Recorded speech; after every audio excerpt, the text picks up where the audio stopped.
Hello your books, स्वागत है आप सभी का योर बुक्स चैनल में, जहां पर आप देख सकते हैं complete book summaries. The power of your subconscious mind book summary in Hindi. Hello दोस्तों, ये किताब खास आपके लिए लिखी गई है, आपको ये जानकारी देने के लिए कि आपके सबकॉन्शियस दिमाग में इतनी ताकत है जितना आप सोच भी नहीं सकते, और इसकी जादुई ताकत से आपको वाकिफ कराना ही इस किताब का मकसद है, ताकि आप इसका भरपूर फायदा उठा सके। अध्याय 1, आपके अंदर एक खजाना मौजूद है। Subconscious mind. एक 75 साल की विधवा ने हमारे लेखक को खत लिखकर बताया कि वो दोबारा शादी करके घर बसाना चाहती है और खुश रहना चाहती है। उसने वही किया जैसा लेखक ने उसे करने को बोला था। वे औरत खुद को बार बार याद दिलाती रहती थी कि वो एक खुशहाल शादीशुदा औरत है और अपने पति से बहुत प्यार करती है, और आखिर में एक दिन वो एक बड़े फार्मासिस्ट से मिली और उनसे प्यार कर बैठी।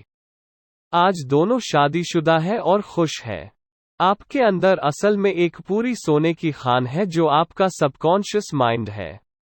बस अगर आप इसे कंट्रोल करके अपने फायदे के लिए इस्तेमाल करना सीख जाए तो क्या बात है।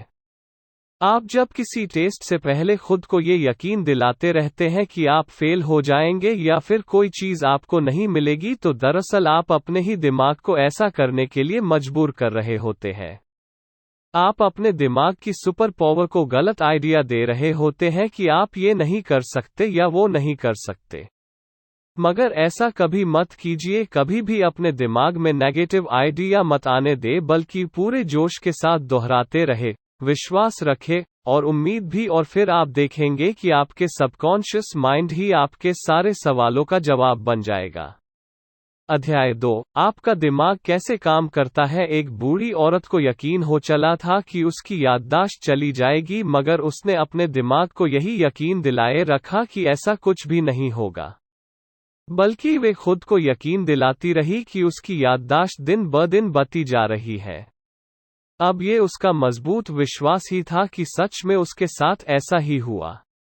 हमारे दिमाग का कॉन्शियस और सबकॉन्शियस हिस्सा एक दूसरे से अलग होने के बावजूद आपस में जुड़े हुए हैं। जो कुछ आप सोचते हैं वो अपने कॉन्शियस माइंड वाले लेवल से सोचते हैं, और जो भी आप करते हैं छोटी से छोटी चीज़ वे आपके सबकॉन्शियस लेवल को अफेक्ट करती है। हालांकि ये समझना ज़रूरी है कि सबकॉन्शियस और कॉन्शियस लेवल दोनों अलग अलग नहीं है, बल्कि एक ही दिमाग के दो अलग लेवल है। कॉन्शियस माइंड वो है जो सोच विचार करता है, और सबकॉन्शियस माइंड आपकी हर सोच पर विश्वास करके उसे अपना लेता है। जो कुछ भी आप सोचते हैं और करते हैं उस पर सबकॉन्शियस माइंड पूरी तरह यकीन करता है। उदाहरण के लिए, हिप्नोसिस के पीछे सिर्फ एक वजह यह है कि आपका सबकॉन्शियस माइंड इस पर यकीन करता है, और फिर आपसे जो कहा जाता है उसे आपका कॉन्शियस माइंड बिना किसी जिद के उसे मानने लगता है। फिर आप चाहे सही या गलत जो भी विचार रखते हैं उसे ये बेहिचक अपनाने लगता है। तो याद रखिए कि आप अपनी कश्ती के खुद ही मालिक हैं। सारा कंट्रोल आपके हाथों में है, तो सोच समझ कर चुने, अच्छा चुने और अपनी खुशियां चुने। अध्याय 3, आपके सबकॉन्शियस दिमाग के काम करने की जादुई ताकत। एक स्कॉच सर्जन, डॉक्टर जेम्स इज़दिले ने कुल 400 ऑपरेशन किए। तब तक एनेस्थीसिया की खोज नहीं हुई थी जिससे वो अपने पेशेंट्स को बेहोश कर सके। तो उन्होंने आखिर ये किया कैसे? अपने मरीजों को मेंटल एनेस्थीसिया देकर। वे उन्हें पूरी तरह यकीन दिला देते थे कि ऑपरेशन में उन्हें किसी भी तरह का दर्द नहीं होगा और न ही कोई इन्फेक्शन। उनके ऑपरेशन सफल हुआ करते थे और उनका मोर्टेलिटी रेट यानी पेशेंट्स का मरने का रेट भी बहुत कम था, सिर्फ 2 या 3% ही। अपने मरीजों का ऑपरेशन करने से पहले वे उनके सबकॉन्शियस माइंड को हिप्नोटिक करके उनके कानों में बोलते थे, तुम्हें कुछ नहीं होगा, तुम ठीक हो जाओगे, तुम स्वस्थ हो। आपका सबकॉन्शियस दिमाग आपका सब कुछ कंट्रोल करता है, आपके खून का बहाव, आपका डाइजेशन और आपके थॉट्स। एक बार अगर आप इसकी ताकत समझ ले तो इसे अपने फायदे के लिए इस्तेमाल कर सकते हैं। जब आप नेगेटिव सोचते हैं तो वे आपकी डिस्ट्रक्टिव इमोशन होती है जिसे अपने दिमाग से निकालना बेहद ज़रूरी हो जाता है। वरना आपकी बॉडी में उल्सर्स, हार्ट प्रॉब्लम्स, एंजाइटी या मेंटल इलनेस जैसे प्रॉब्लम्स होना शुरू हो जाएंगी। अपने दिमाग में उठने वाले हर ख्याल पर गौर करें क्योंकि वही फिर आपके एक्शन बनने लगते हैं, क्योंकि जब भी आप सोचते हैं जो कुछ सोचते हैं उसे आपका सबकॉन्शियस माइंड रिएक्शन देने लगता है। तो जब भी आप सोए उससे पहले मन में एक इरादा करें, एक टारगेट चुनें और खुद से ही कहें कि आप उसे पूरा करना चाहते हैं। आप कुछ भी सोच सकते हैं। अपनी अच्छी सेहत, पैसा या फिर लोगों के साथ अपने रिश्ते के बारे में भी। पॉजिटिव विचारों को आने दे, अपने दिमाग को प्रोग्राम करते रहे और फिर इसके मिरेकल्स क्या होंगे ये आप सोच भी नहीं सकते हैं। अध्याय 4 और 5 मेंटल हीलिंग के पुराने और नए तरीके। 1910 का एक मशहूर किस्सा है। एक आदमी को टंग पैरालिसिस हुआ, यानी उसकी जीभ को लकवा मार गया। उन दिनों इसका कोई भी इलाज नहीं था। वो डॉक्टर के पास गया तो उसने उसकी जबान में एक थर्मामीटर रखकर कहा कि ये एक बिल्कुल नया इंस्ट्रूमेंट है जिससे उसकी जीभ ठीक हो जाएगी। और सच में कुछ ही मिनटों बाद उसकी जीभ ठीक हो गई थी और वो उसे हिला डुला पा रहा था। बहुत से एक्सपेरिमेंट में हिप्नोसिस किए गए लोगों को आसानी से ये यकीन करा दिया जाता है कि उन्हें कोई खास बीमारी है और फिर वे लोग सच में उसी बीमारी के सिम्पटम्स दिखाने लगते हैं। क्योंकि उनका सबकॉन्शियस दिमाग कही हुई बातों पर यकीन कर लेता है, इसमें इतनी ताकत होती है कि वे उसी तरीके से एक्ट भी करने लगता है। ये अपोजिट भी काम करता है। जब किसी मरीज के सबकॉन्शियस दिमाग को यकीन दिलाया जाता है कि वो ठीक हो रहा है, तब ऐसा लगता है कि वो कभी बीमारी का शिकार था ही नहीं। आपके शरीर पर कोई असर तब तक नहीं होगा जब तक आपका सबकॉन्शियस माइंड ऐसा करने को ना बोले।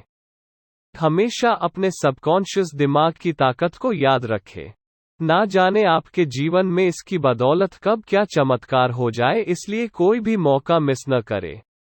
आज हम सब अपने सबकॉन्शियस माइंड की पावर से वाकिफ हैं, मगर हम में से बहुत से लोग इसका सही इस्तेमाल करना नहीं जानते हैं। उन्हें ये पता नहीं होता कि इसकी ताकत से कैसे अपनी जिंदगी को बदला जा सकता है, और ऐसा करने के लिए सबसे पहले तो ये जाने कि आपको क्या चीज़ हील करती है और फिर उसे अपने सबकॉन्शियस माइंड को गाइड करने में इस्तेमाल करें। दिमाग में कोई एक प्लान बनाए, उसे काम करता हुआ देखे, फिर बुरे या नेगेटिव ख्याल ना आने दे, क्योंकि ऐसा करना बेवकूफ़ी होगी। और आखिरी बात ये कि प्रे करे और अपनी दुआओं पर यकीन रखे। अध्याय 6 मेंटल हीलिंग की प्रैक्टिकल टेक्निक। जब गोल्डन गेट ब्रिज बना तो इंजीनियरिंग कंपनी के पास एक प्लान था। इस प्लान में पहली बार स्ट्रेसेस एंड स्ट्रेन्स, स्ट्रेस और स्ट्रेन्स की बात कही गई थी जो ब्रिज पर पड़ सकता था। तब उन्होंने एक मजबूती पूरी तरह से आइडियल ब्रिज के बारे में सोचा और उसे प्रैक्टिकली टेस्ट किया गया। ये सारे स्टेप्स ऑर्डर में किए गए और कोई भी स्टेप पहले या बाद में नहीं अपनाया गया, वरना ब्रिज पूरी तरह नाकामयाब रहता। जिस तरह हमारी दुआएं सुनी जाती है वे भी कुछ इसी तरह है। जो हमें मिलता है ना पहले ना बाद में, बिल्कुल सही वक्त पर ही मिलता है। कुछ चीजें पहले होनी होती है तो कुछ बाद में। इनमें से सबसे पहली टेक्निक है पास ओवर टेक्निक। सिंपल तरीके से अपने विचारों और इच्छाओं को अपने सबकॉन्शियस माइंड में रखते जाएं ताकि आप किसी भी तरह की सिकनेस दूर कर पाए।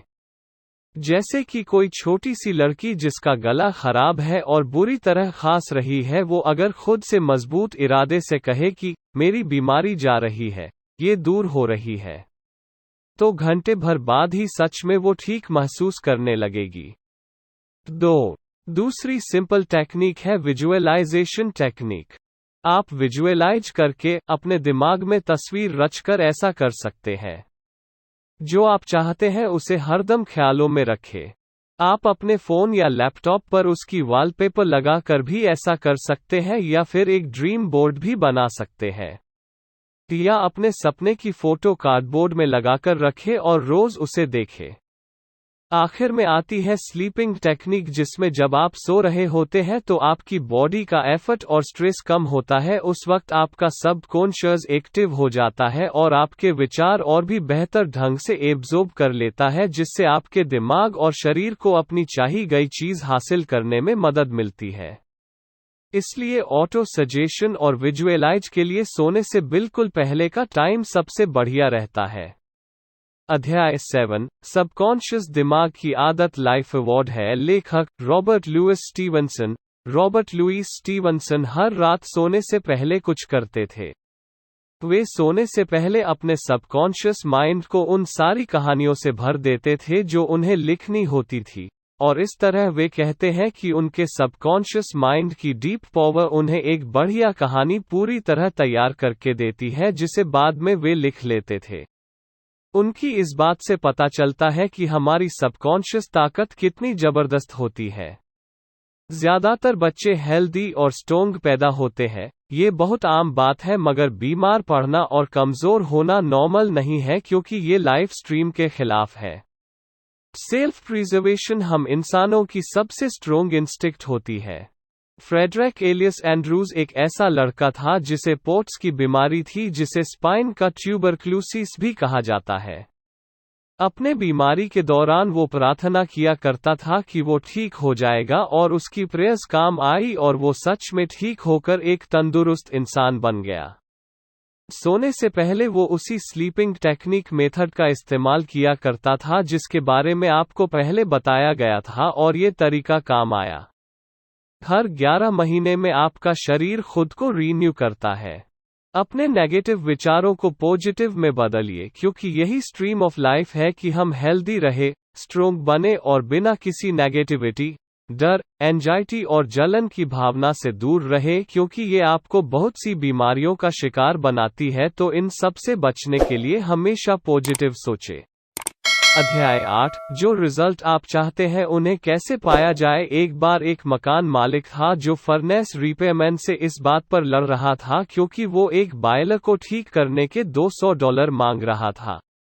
मकान मालिक ने कहा कि ये बहुत ज्यादा रकम है। इस पर रिपेयरमैन ने जवाब दिया कि वो मिसिंग पीस के सिर्फ $5 ही मांग रहा है, बाकी के $195 तो वो अपनी इस काम की नॉलेज होने की फीस ले रहा है। ठीक इसी तरह आपका सबकॉन्शियस माइंड भी बहुत होशियार है, जिसमें पास आपके शरीर, मन और आत्मा की हर तकलीफ और दुख दूर करने के अनेक तरीके हैं। हमारे फेल होने का एक जरूरी वजह होती है कि हमारे अंदर मोटिवेशन और कॉन्फिडेंस की कमी होती है। क्योंकि जब लोग ध्यान लगाकर कोई प्रार्थना कर रहे होते हैं तो कई बार उन्हें उस पर उतना गहरा यकीन नहीं होता जितना कि होना चाहिए।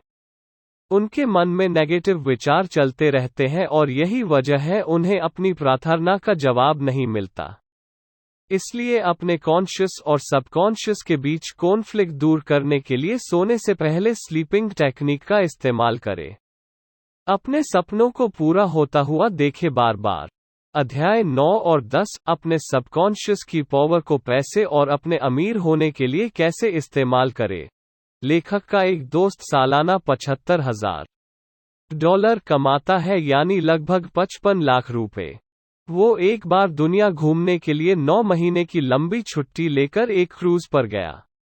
उसने खूब पैसे उड़ाए, मजे किए, और जब वो वापस काम पर लौटा तो उसने कुछ महसूस किया कि उनके कई साथी जो उनसे बिजनेस के बारे में ज्यादा जानते थे और इवन बेहतर काम कर सकते थे, लेकिन वो सारे उनसे छोटी पोजीशन में ही रह गए थे और उनसे कम सैलरी लेते थे। ऐसा क्यों था? क्योंकि उन सब को ना तो अपने सबकॉन्शियस की पावर के बारे में ना तो कोई नॉलेज थी और ना ही कोई इंटरेस्ट, और इसलिए उनके कोई बड़े सपने भी नहीं थे। ऐसे लोग एक तरह से क्रिएटिविटी से भी कोसों दूर होते हैं। सच तो ये है कि कोई भी रातों रात अमीर नहीं बनता सिर्फ सोचने भर से। इसके लिए आपको सबकॉन्शियस माइंड में कुछ नए आइडिया सोचने होंगे, इसे मोटिवेट करना पड़ेगा। तभी तो ये आपको अमीर बनने में मदद कर पाएगा। इसे मोटिवेशन देते रहे कि आप अमीर हैं, आप प्रॉफिट कमा रहे हैं, और आपका सबकॉन्शियस जो नए विचार आपको देगा उन पर काम करना शुरू कर दे। जो आप कहे उसे पूरी तरह यकीन करें, क्योंकि आपका सबकॉन्शियस तभी उन आइडिया को एक्सेप्ट करेगा जब आप अपने कॉन्शियस माइंड में भी उन्हें एक्सेप्ट करेंगे। अगर आपको ज्यादा पैसे कमाने की चाहत नहीं है तो फेल होने की राह में यही पहला कदम होगा। सबसे पहले तो ये विचार दिलो दिमाग से निकाल फेंके कि पैसा सब बुराई की जड़ है। क्योंकि जब आप इसे बुराई मानकर नफरत ही करेंगे तो भला इसे कैसे अपनी तरफ अट्रैक्ट कर सकते हैं। पैसे से नफरत करेंगे तो आपके हाथ कुछ नहीं लगने वाला, इसके बदले पैसे को अपना सबसे बड़ा दोस्त समझकर इसे प्यार करें। अपने अमीर होने पर यकीन रखें। जो लोग पैसे की बुराई करते हैं अक्सर वही किसी ना किसी फाइनेंशियल परेशानी से गुजर रहे होते हैं। जो ऐसा सोचता है उसके दोस्त जब उससे ज्यादा कमाते हैं और आगे निकल चुके होते हैं तो ऐसे लोग जल भुन कर खाक हो जाते हैं। उनका दिमाग नेगेटिव विचारों से भर जाता है। जिस चीज के लिए वो प्रे कर रहे होते हैं अब उसी को कोसते रहते हैं। पैसे की ताकत बड़ी है मगर इसे भगवान ना बनाए। पैसा तो बस सफल होने की एक निशानी है, असली खजाना तो आपके दिमाग में छुपा है जो आपके विचार है, इसलिए पैसे की कभी भी बुराई ना करें। अध्याय 11 और 12। आपका सबकॉन्शियस माइंड आपकी सफलता का साथी है और देखिए किस तरह साइंटिस्ट इसका इस्तेमाल करते हैं। सफल होने के लिए 3 खास स्टेप्स है। स्टेप 1, अपने पसंद की चीजें करें जिनसे आपको खुशी मिलती हो। अगर आपको पता नहीं कि वो क्या है तो उसे जानने के लिए पूरे दिल से प्रार्थना करें। स्टेप 2, किसी एक खास चीज में महारत हासिल करें। जो आपको पसंद हो उसके बारे में ज्यादा से ज्यादा जानकारी रखें। जैसे कि मान लो आपको डेंटिस्ट का काम पसंद है तो इसकी किसी खास ब्रांच में स्पेशलिस्ट बन जाए, जैसे एंडोडोंटिक्स या ओरल सर्जरी या किसी और चीज में। स्टेप 3, जो भी आपको पसंद हो वो सिर्फ आप तक ना सीमित रहे, सिर्फ आप ही नहीं बल्कि बाकी लोगों के भी काम आए। अपनी पसंद से दूसरों का भी भला करे तो बेहतर होगा। इन सब स्टेप्स को अपनाते वक्त अपने सबकॉन्शियस की पावर को कभी ना भूले। बहुत से साइंटिस्ट इस बात को जानते और मानते थे। एडिसन, मार्कोनी, आइंस्टाइन और बाकी बहुत से साइंटिस्ट अपने सबकॉन्शियस की आवाज सुनते थे और इसका उन्हें बहुत फायदा भी हुआ। बेहद कामयाब इलेक्ट्रिकल साइंटिस्ट टेस्ला को जब भी कोई आइडिया आता था तो वो अपने ख्यालों में ही उसका इन्वेंशन कर लेते थे। वो जानते थे कि अपने सबकॉन्शियस का इस्तेमाल करके वो जो चाहे वो बना सकते हैं। उनका दिमाग उस पॉइंट पर पहुंच चुका था कि किसी भी डिजाइन के इन्वेंशन होने से पहले ही उनके दिमाग को उस डिजाइन का डिफेक्ट भी नजर आ जाता था। इसलिए इन्वेंट करने से पहले ही वे डिजाइन इस तरह बनाते थे कि उसमें कोई डिफेक्ट ना रहे, जिससे उनका पैसा और वक्त बर्बाद होने से बच जाता था। अध्याय 13, 14 और 15। आपका सबकॉन्शियस और नींद, मैरिटल प्रॉब्लम्स और खुशियां। एक ऐसी टेक्निक है जिसे मैं पर्सनली तब अपनाता हूं जब अगले दिन मुझे कोई काम होता है और मुझे मन में ये डर रहता है कि मैं टाइम पर उठ नहीं पाऊंगा। तो मैं दिमाग में सोचता रहता हूं और खुद को यकीन दिलाता हूं कि सुबह मैं टाइम पर उठ जाऊंगा। मैं तब तक इस बारे में सोचता रहता हूं जब तक मेरे सबकॉन्शियस माइंड में ये बात पूरी तरह बैठ नहीं जाती, और फिर दूसरे दिन मैं एकदम टाइम पर ही उठता हूं। और ये टेक्निक आज तक फेल नहीं हुई, एक बार भी नहीं। ये बहुत सिंपल टेक्निक है, इसमें आपको कोई अलार्म भी नहीं चाहिए। हालांकि मैं फिर भी अलार्म सेट करके रखता हूं, मगर हमेशा अलार्म बजने से पहले ही मैं उठ जाता हूं, जिससे पता चलता है कि सबकॉन्शियस माइंड में कितनी पावर है। गाइडेंस का मतलब हमेशा किसी चीज से या पैसे की मदद से नहीं होता, और जरूरी नहीं कि जब आप जागे हुए हो तभी आपको गाइडेंस मिल सकती है। कई बार आपके सपने भी आपको गाइडेंस देते हैं। अपने सबकॉन्शियस की पावर को कभी अनदेखा ना करें। इससे ना सिर्फ आपकी हेल्थ पर बुरा असर पड़ सकता है बल्कि आपकी शादीशुदा जिंदगी पर भी। किसी के साथ जिंदगी भर का सफर निभाने के लिए आपका रिश्ता स्पिरिचुअल होना भी जरूरी है। जब आप किसी से मोहब्बत किए बगैर सिर्फ पैसे, पोजीशन या अपने ईगो के लिए शादी करते हैं तो ऐसा रिश्ता कभी सच्चा नहीं होता। ऐसे रिश्ते लंबे समय तक नहीं टिक पाते हैं। शादी का बंधन किसी भी चीज से ज्यादा स्पिरिचुअल होना चाहिए, जहां दोनों पार्टनर के दिल एक साथ धड़कते हो, जहां वे एक होकर जिंदगी के सफर में कदम रख सके। आजकल लोगों का मानना है कि शादी हर प्रॉब्लम का जवाब है, लेकिन असल में ऐसा नहीं है। किसी को अपनाने से पहले आपको इसके लिए पूरी तरह तैयार होना पड़ेगा। अगर आप खुश नहीं हैं तो अपने पार्टनर को कैसे खुश रख पाएंगे? अपने पार्टनर से यह उम्मीद मत कीजिए कि वे आपको हर खुशी देगा। खुद को खुश रखना आपकी जिम्मेदारी है, ना कि किसी और की। अपने सबकॉन्शियस को यकीन दिलाए कि आप अधूरे नहीं हैं, अपने आप में पूरे हैं। तभी आप किसी और से प्यार कर पाएंगे और शादी की जिम्मेदारी उठा पाएंगे। अपनी शादीशुदा जिंदगी में गलतियों को दोहराना एक बहुत बड़ी निशानी है कि आपके मन में नेगेटिव विचार भरे हुए हैं। आपका सबकॉन्शियस माइंड भी इन्हीं नेगेटिव विचारों को अपना रहा है। अगर गलती हो गई है तो उसे स्वीकार करके आगे बढ़ जाए। अपने साथी और अपनी शादी में यकीन रखें ताकि आपका सबकॉन्शियस भी यही माने। हमेशा एक बात याद रखें कि शादीशुदा जिंदगी में परेशानियां आना बेहद आम बात है और इसके लिए एक एक्सपर्ट की सलाह लेने में कोई बुराई नहीं है। जब आपको दांत में दर्द होता है तो क्या आप इंजीनियर के पास जाते हैं? नहीं ना। तो आपकी शादी भी आपके दांत के दर्द से कम जरूरी मसला नहीं है।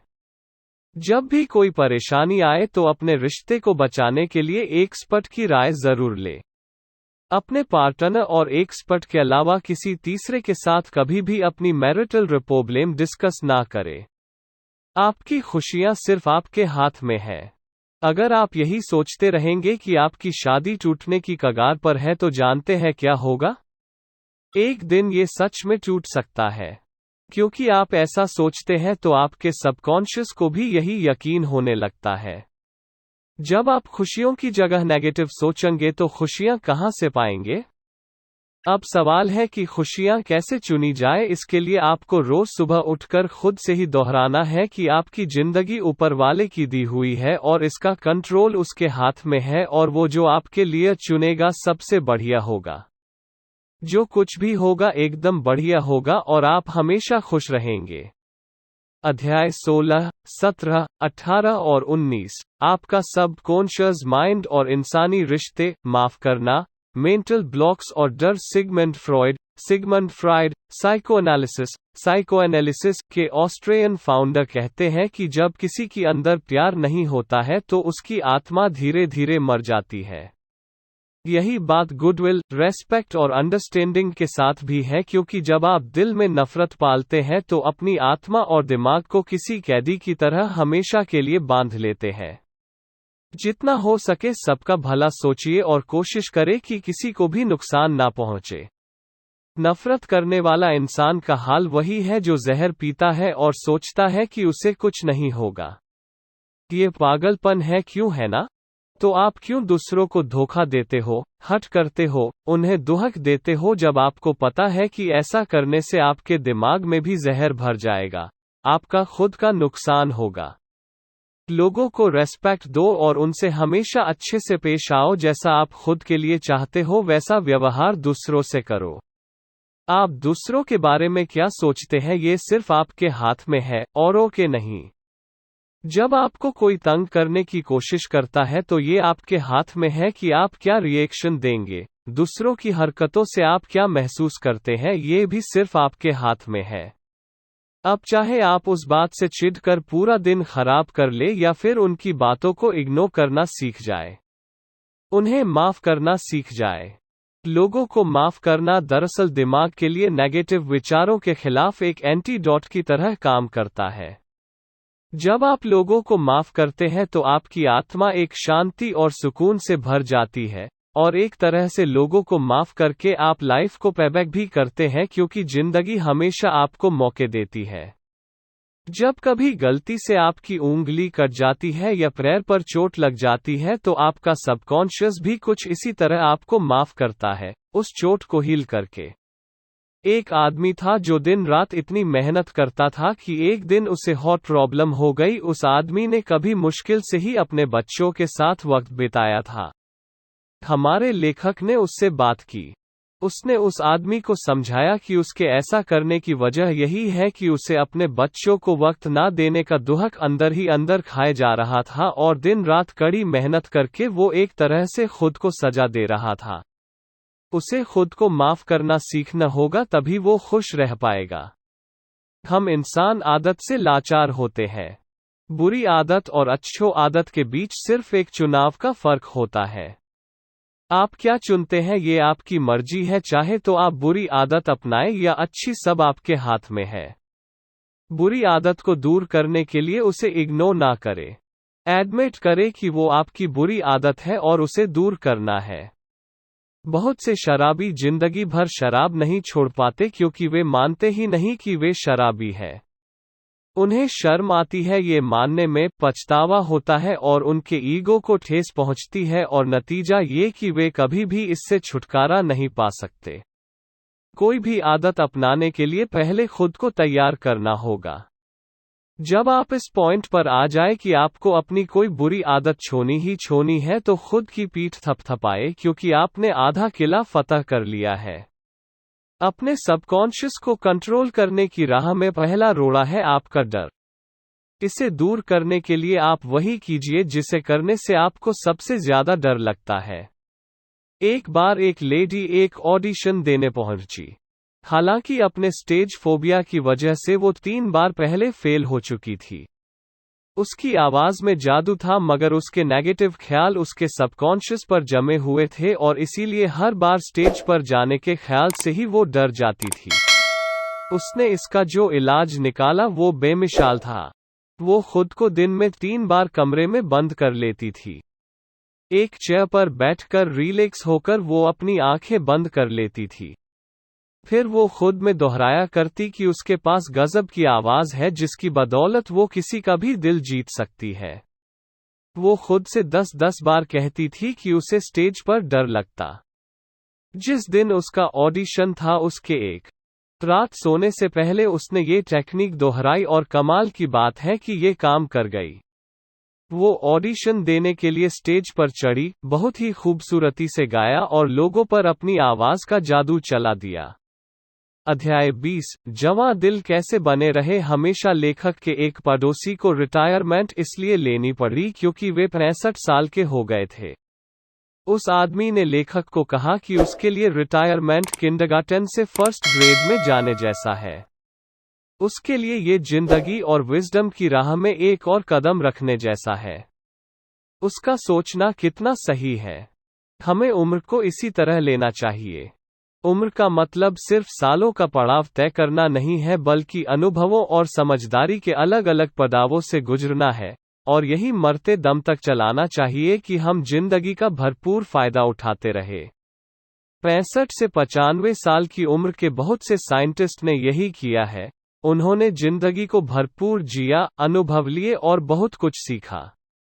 जिन्हें मरने से, बूढ़ा होने से डर लगता है, उनके अक्सर ऑर्गन फेल हो जाते हैं। वे उम्र के नेचुरल प्रोसेस को समझना नहीं चाहते, इसलिए मरने से डरते हैं। जब डर उन पर हावी हो जाता है तो उनके सबकॉन्शियस में नेगेटिव विचार जमा होने लगते हैं जो अपने साथ बहुत सी बीमारियां लाते हैं। दोस्तों, आपको आज का हमारा यह article the power of your subconscious mind best book summary इन हिंदी कैसी लगी, नीचे कमेंट करके जरूर बताएं, और इस बुक समरी को अपने दोस्तों के साथ शेयर कीजिए। आपका बहुमूल्य समय देने के लिए दिल से धन्यवाद। और ऐसे ही इंटरेस्टिंग बुक समरीज और नॉलेज से भरे वीडियोस देखने के लिए हमारे चैनल योर बुक्स को सब्सक्राइब करें। अगर आप अपनी किसी पसंदीदा बुक की समरी सुनना चाहते हैं तो उस बुक का नाम हमें जरूर बताएं। मैं जल्द ही आपके लिए एक नया वीडियो लेकर आऊंगा। तो चलिए मिलते हैं अगली वीडियो में। आपका समय शुभ हो।